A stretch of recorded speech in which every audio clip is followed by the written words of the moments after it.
Di pikiran kalian, game jadul itu yang seperti apa sih? Yang seperti ini? Yang ini? Atau yang ini? Kemudian, gameplay game jadul yang kalian bayangkan kira-kira seperti apa? Apakah seperti ini? Begini? Atau mungkin kayak gini? Pasti beragam ya. Dan kita tentunya tidak punya waktu untuk memainkan semua game jadul tersebut. Tapi, bagaimana kalau seandainya kita bisa merasakan sensasi bermain semua game jadul tersebut dalam satu game?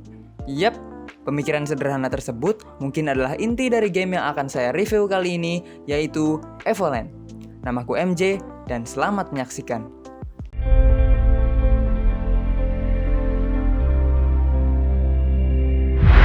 Sebelumnya mohon maaf dikarenakan salah pengaturan OBS, rekaman saya terpotong menjadi seperti ini. Tapi dengan kekuatan editing akan saya coba untuk rapihkan. Oke. Sebelum menjelaskan gamenya lebih jauh, aku akan menjelaskan secara singkat sejarah dari game Evoland ini. Evoland adalah sebuah game action adventure RPG yang dikembangkan dan dirilis oleh Zero Games pada tahun 2013. Awalnya hanya tersedia di Windows dan OS X, dan kemudian di tahun 2015 tersedia juga di platform lainnya seperti Android, iOS, dan Linux.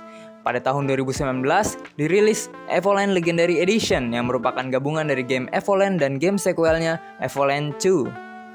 Game Evoland mengusung tema perjalanan dan sejarah game development dari game grafik pixel seperti The Legend of Zelda 1986 sampai game 3D seperti The Legend of Zelda Link's Awakening 2019.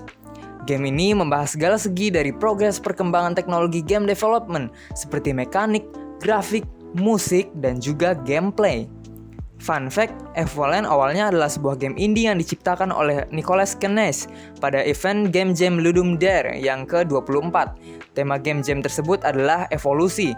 Nicolas menyelesaikan produksi game tersebut dalam 30 jam dan memenangkan peringkat 1 dari 1.400 partisipan.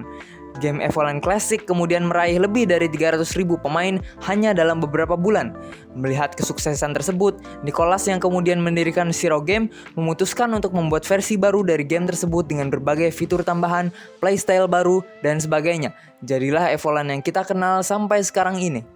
Plot dari game Evoland ini sebagai berikut. Diceritakan bahwa pemain adalah salah satu dari sedikit anggota Order of the Dragon Knight yang tersisa. Mereka ditugaskan untuk berkeliling dunia demi mengalahkan kejahatan.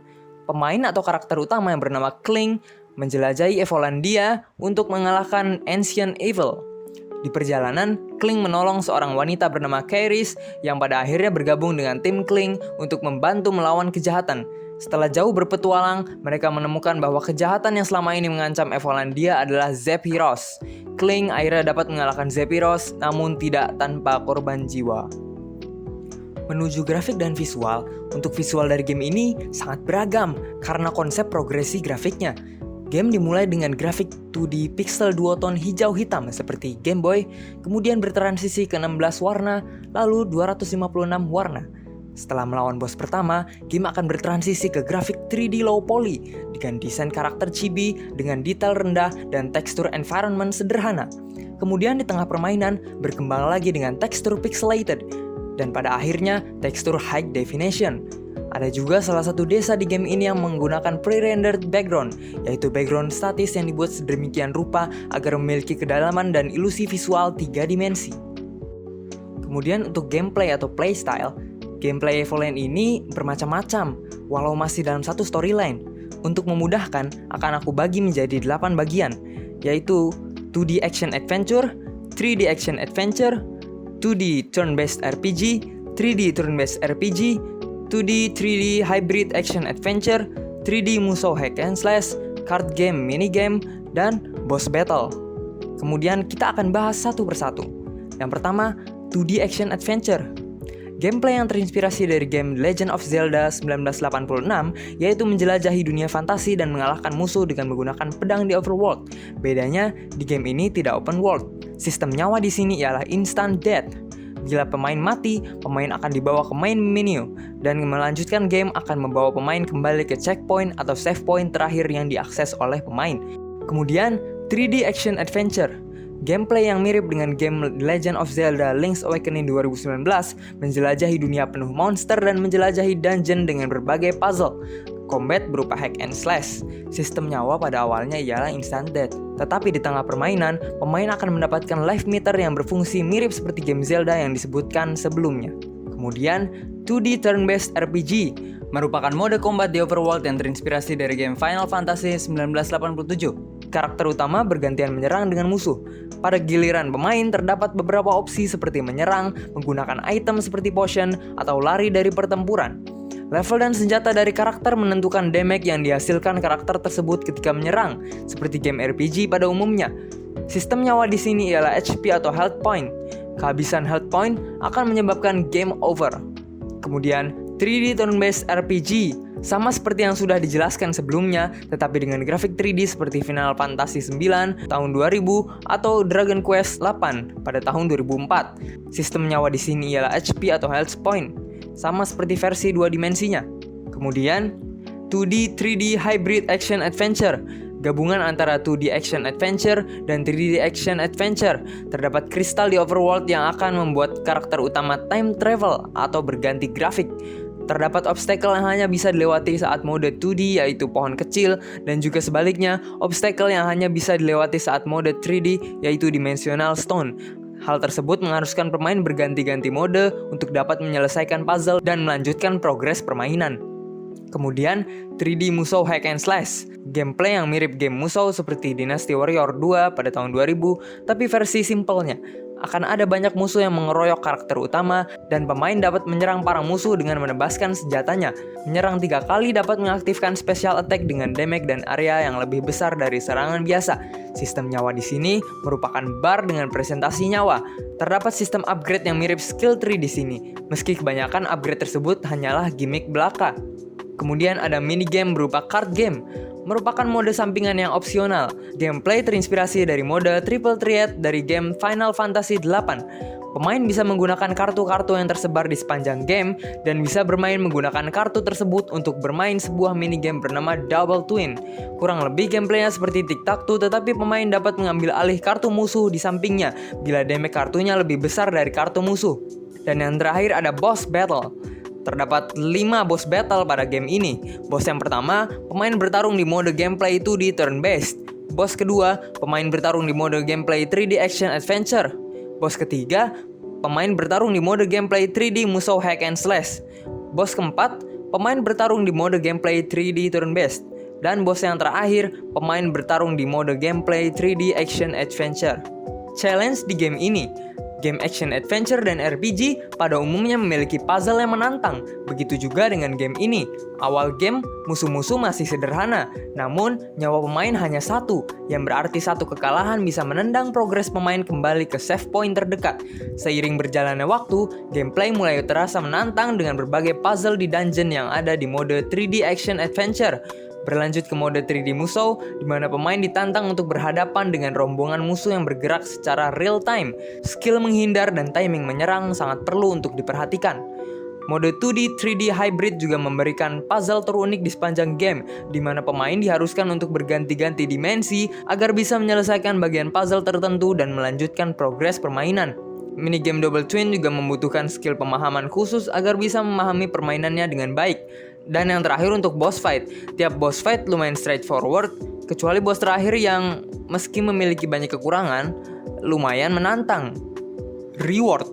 Game ini memberikan berbagai reward yang lumayan memberikan rasa kepuasan kepada para pemain, seperti peti harta karun yang berisi upgrade game yang bisa berupa grafik, perubahan quality of life seperti musik, mekanik game, dan lain sebagainya. Kemudian koin yang didapatkan dari grinding musuh atau menebas musuh. Dan collectible berupa kartu yang bisa digunakan untuk bermain minigame Double Twin. Ada beberapa kelebihan yang bisa ditonjolkan oleh game ini. Yang pertama adalah konsep dan premis progress game development yang unik. Kemudian berbagai mode game dalam satu game pendek, bermacam grafik yang memanjakan mata pecinta retro dan pixel, musik yang nostalgic dan ikonik, eksekusi gameplay yang bagus di setiap mode, mengandung banyak unsur nostalgia, dan juga collectible dan minigame yang rewarding. Sayangnya, game ini juga memiliki beberapa kekurangan yang patut diperhatikan, seperti plot storyline yang basic dan tidak menarik, progresi sejarah game development yang merupakan gimmick utama dari game ini mulai jarang terlihat di pertengahan hingga akhir game. Kemudian, level atau world design yang standar, musik yang repetitif, learning curve yang kurang rapi, yaitu level-level awal menengah mudah, namun final boss sangat sulit, sistem game over tanpa menu respawn, dan boss akhir yang membingungkan. Kesimpulan yang bisa saya ambil, Evoland menawarkan visual dan gameplay unik yang dapat dinikmati oleh berbagai pecinta game jadul, game developer, maupun gamer indie secara umum. Sistem progresi sejarah game membuat gameplaynya menarik dan menantang untuk dimainkan. Berbagai playstyle disajikan lumayan beragam sehingga pemain selalu diberikan tantangan baru dalam perjalanan. Tentu saja game ini bukan tanpa kekurangan, namun konsep game ini patut diacungi jempol. Penilaian personal saya terhadap game ini, pada awalnya saya memberikan nilainya 6/10. Tetapi setelah dipikir-pikir lagi, ya 7/10 lah. Bila penasaran dengan gameplay lengkap saya, silahkan cek link di deskripsi di mana di sana terdapat rekaman lengkap saya memainkan Evoland dengan durasi 3 jam. Setelah ini kamu akan menonton sedikit cuplikan dan lika-liku yang saya jalani selama memainkan gamenya. Silahkan dinikmati. Ini kan tadi yang ini, kemudian ini di ujung sini gak ada apa-apa. Oh ini pohon mana nih? Nice. Wih, final formnya cuy, keren juga final boss ini. Gimana sih cara kita ngalahin? Cara kita nge-damage dia-nya gimana gitu loh. Nyawa gue udah pengen habis dulu tanpa tahu gimana cara ngalahin dianya. Loh, mati. Cuy, kita nggak dikasih tahu cara ngalahinnya gimana.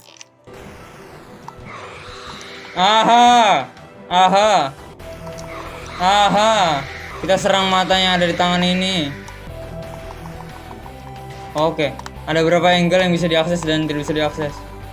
Kayak ini nggak bisa, tadi bisa.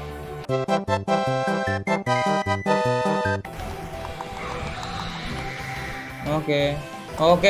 Tinggal tangan kanan. Tapi nyawa gue tinggal sebiji ya. Oh, fuck. Kita lewat jalan mutar.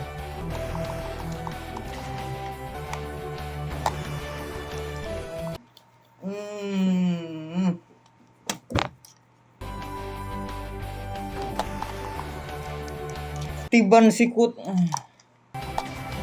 Harus deket banget. Aduh, ini ribet banget sih.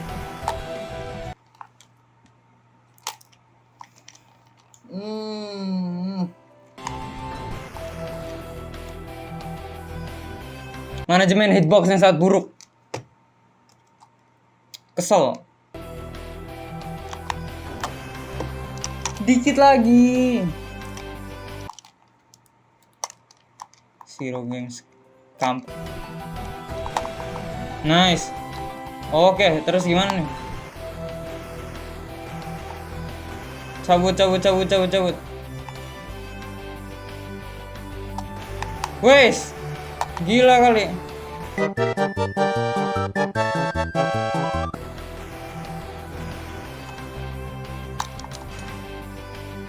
Ya gue sisa seperempat. Gila. Cok, gue pengen gimana? Itu gue lari udah paling kenceng loh, bayangin. Gue harus ngulang dari awal lagi gitu. Gak ada checkpoint, gak ada nyawa. Aduh, ini bos terburuk yang pernah gue lawan. Oh, enggak juga, tergantung. Oh, unpredictable. Apa ini? Oke, 1, 2, 3, 4, 5.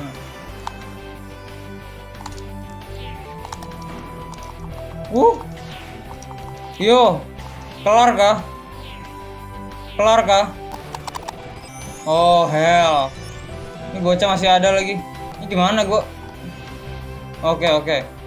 Wih, bisa belok. Waduh, ini gua pantulin atau gimana ini? Waduh, bisa homing. Oh oke, wait. Gua harus ngapain sih? Oh, oke.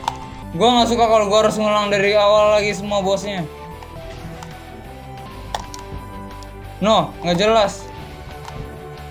Sumpah nggak jelas banget, cowok. Nih game kenapa, cowok? Loh. Ini kenapa, coy? Ini kenapa nih? Gak jelas. Ayolah, Zepiras, kamu jangan Jangan macam-macam lah.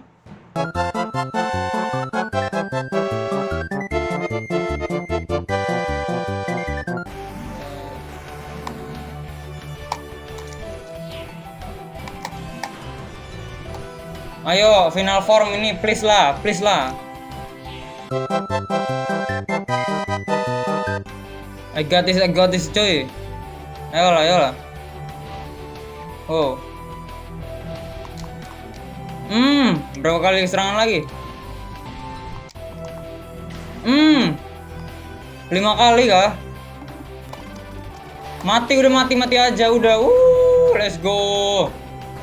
Ini bocah sialan akhirnya mati cuy. Oh, fuck. Gila. Berapa jam? 3 jam. Udah ending, aduh. Boss fight terburuk sepanjang sejarah gue bermain game. Oke, mungkin cukup sampai di sini reviewnya. Semua penilaian barusan merupakan opini pribadi saya, tentunya pasti ada benar salahnya. Sekian dari saya, ya udah gitu aja.